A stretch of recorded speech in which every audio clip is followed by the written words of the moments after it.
চিরসুন্দরকে দর্শন করতে গেলে যতদিন যাবত এই চোখের দোষ না কাটবে ততদিন পর্যন্ত গোবিন্দ কৃপা প্রাপ্তি সম্ভব নয়।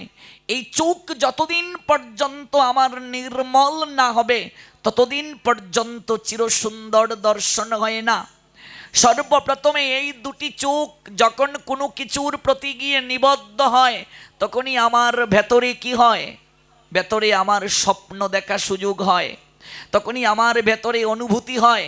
চোখ যদি না দর্শন করত ভেতরে কখনো অনুভূতির তাড়না হতো?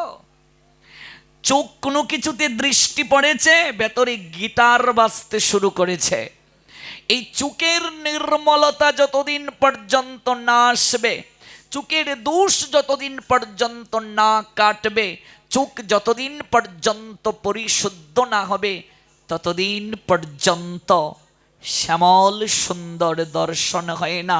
শুরু করেছিলাম রাধারানীর বিরহ বিলাপ দিয়ে, সখীরে যেদিকে নিরকি শ্যামল সুন্দর মোহন মাধুরী দেখিতে পাই, শ্যাম ছাড়া কিছু দেখি না রে, শ্যাম ছাড়া কিছু দেখি না রে, সখীরে আমি শ্যাম ছাড়া কিছু দেখি না রে, সখী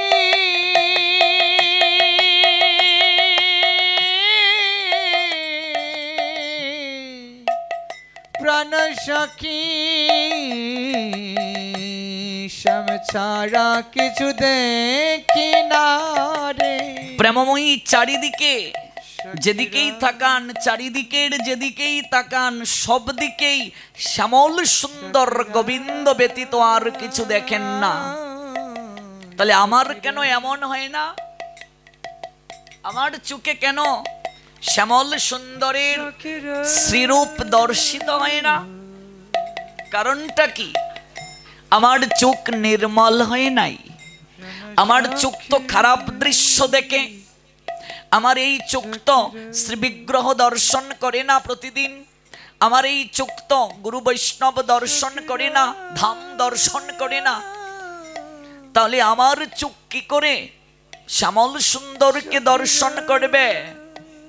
কি দিয়া বান্ধিল পরাণ আমার, ভাবিয়া কিছু নাহি পাই, যেদিকে নিরকি শ্যামল সুন্দর মোহন মাধুরী দেখিতে পাই, আমি শ্যাম ছাড়া কিছু দেখি না রে।